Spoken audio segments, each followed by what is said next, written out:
være der. Hvorhenne? Undskyld, hvad er det, vi snakker om? I Skjoldhytten. I Skjoldhytten. Det er rigtig dejligt. Det er rigtig sjovt at være i Skjoldhytten på grund af, at der er rigtig mange sjove ting ude i haven og alt muligt. Jeg synes, det er sjovt at være i Skjoldhytten, fordi at, der er svævebane og sådan noget. Og, ja, det er bare sjovt, der er et stort areal rundt om. Og så også ligesom i filialen, så er der også de der over bare indenfor. Sådan nogle hemse. Ja, som indenfor. man også kan sove i. Ja. Synes du om at være i Skjoldhytten? Super sjovt. Der er god legeplads.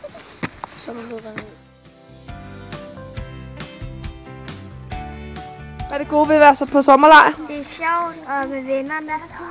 Hvad er det bedste ved at være på sommerlejr? Legene. Legene. Okay. Det bedste ved at være på sommerlejr? Det er nok, at så kommer nærmest hele kredsen med, og så er det jo også om sommeren. Så nogle gange så er man over ved tæt på en strand, og nogle gange så er det bare helt vildt sjovt med lejrbål og hygge og alt.